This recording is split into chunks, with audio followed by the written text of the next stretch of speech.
बहुत सारे दोस्त अक्सर मुझसे पूछते हैं कि पेट बड़ा हुआ है, इसका इलाज क्या है। उसके लिए एक इंतहाई मुजरद दूध अगर मैं यखनी लें, रोटी चावल ये कम अज़ कम कर दें। इसका एक ये है कि आप जो भी आप तरकारी तैयार करें उसके साथ उसको ज़्यादा लें, रोटी कम खाएं।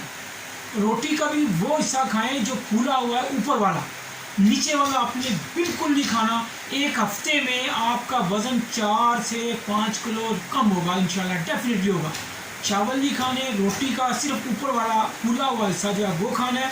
और सालन आपने लेना है, सालन के साथ आपने चटनी बनानी है, पुदीने की, अनारदाने की, अदरक की, लहसुन की और काली मिर्च की, ये 4 चीज़ें।